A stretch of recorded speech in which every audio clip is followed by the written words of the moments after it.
Bonjour tout le monde, aujourd'hui nous allons continuer ce que nous avons déjà commencé dans le chapitre 1 qui concerne les réseaux informatiques.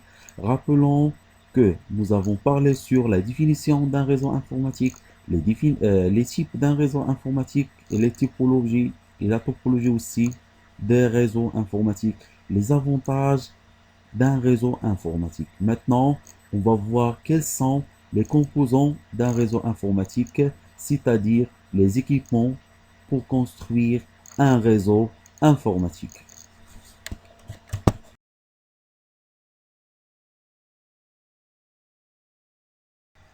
Passons maintenant quatrièmement les composants d'un réseau informatique. C'est une partie très importante aussi. Quels sont les composants pour construire un réseau informatique? Commençons d'abord par le hub ou bien le concentrateur. Le concentrateur est un élément matériel permettant de concentrer le trafic réseau provenant de plusieurs hôtes et de régénérer le signal. Le concentrateur ou bien le hub, c'est un matériel réseau. Son rôle est de regrouper ou bien de concentrer un réseau informatique, le fait de regrouper les machines à travers ces ports, puisqu'il comporte plusieurs ports. Son unique but est de récupérer les données binaires provenant sur un port et de les diffuser sur l'ensemble des ports. Une autre manière, ou bien le rôle de ce matériel, il prend de l'information, il va l'envoyer à tout le monde. Ça, c'est son rôle. Deuxièmement, le switch ou bien le commutateur. Le commutateur analyse les trames arrivant sur ces ports d'entrée et filtre les données afin de les aiguiller uniquement sur les ports adéquats. On parle de commutation ou bien de réseau commuté.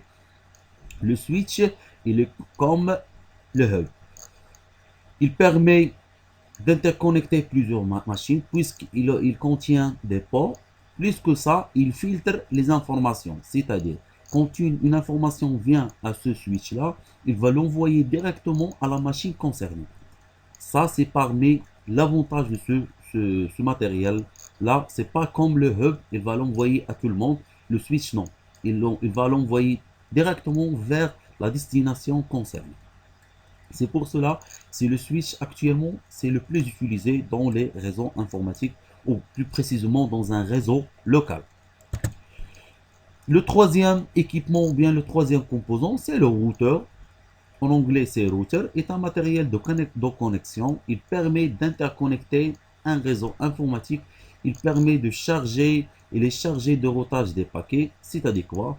C'est-à-dire il permet d'envoyer une information à une autre destination depuis un réseau informatique. Son principal rôle est de déterminer la destination prochaine de réseau auquel il doit envoyer le paquet de données afin de ce dernier atteindre sa destination finale le plus rapidement.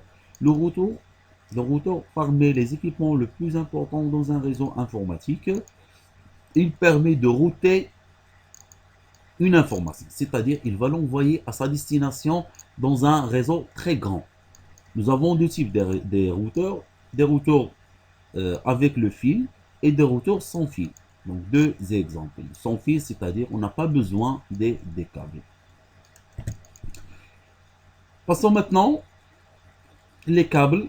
Parmi les équipements le plus important aussi dans un réseau informatique, le premier type de câble, c'est ce qu'on appelle la paire torsadée. Regardez l'image.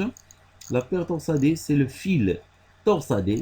Donc les fils sont torsadés. C'est pour cela qu'on l'appelle la paire torsadée. Et le support de transmission le plus simple, il est simple. Il est constitué d'une plusieurs paires de fils électriques, donc de 8 fils agencés en spirale. Donc il se compose de 8 fils. Chaque fil est pair avec un fil, c'est-à-dire nous avons 4 paires. Chaque paire, nous avons 2 fils.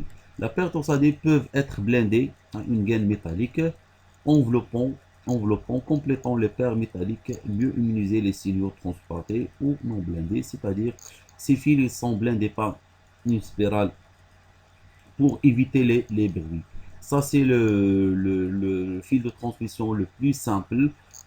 Parmi les avantages de ou bien les inconvénients de ce fil-là, il permet d'interconnecter, on ne dépasse pas le 100 mètres. Par exemple, si nous avons deux machines, on peut interconnecter ces deux machines et on ne va pas dépasser le 100 mètres. Une fois on va dépasser les 100 mètres, l'information va n'être pas transmise. Le deuxième câble, c'est ce qu'on appelle le câble coaxial. Ça, c'est un câble très important. Il constitue de deux conducteurs cylindriques de même axe. Donc, il se compose l'âme et la tresse, séparés par un isolant. L'isolant permettant de limiter les perturbations dues au bruit externe. Si le bruit est important, un blindage peut être ajouté. Le câble aussi, parmi aussi les câbles les plus utilisés. Donc, l'information, il dépasse les 10 km. C'est pas comme le câble per torsadé. Et le câble le plus cher ou bien le plus important, c'est ce qu'on appelle la fibre optique. La fibre optique, c'est un guide d'onde qui exploite les propriétés réfractrices de la lumière. Donc l'information, il est transmise sous forme d'une lumière. Et vous savez bien que la lumière, c'est donc l'élément le plus rapide dans le monde, c'est ce qu'on appelle la lumière. Il est habituellement constitué d'un cœur entouré d'une gaine. L'ensemble est généralement recouvert d'une gaine plastique de protection. Donc, il est protégé par une gaine de protection. La vitesse de propagation de la lumière dans la fibre optique est de 100 000 km par seconde jusqu'à 250 000 km par seconde. Regardez bien la rapidité de l'information qu'on peut par exemple transmettre une information plus rapidement. Par exemple, une information, il peut être envoyée de 100 1000 km dans une seconde. Ça, c'est parmi les avantages de fibre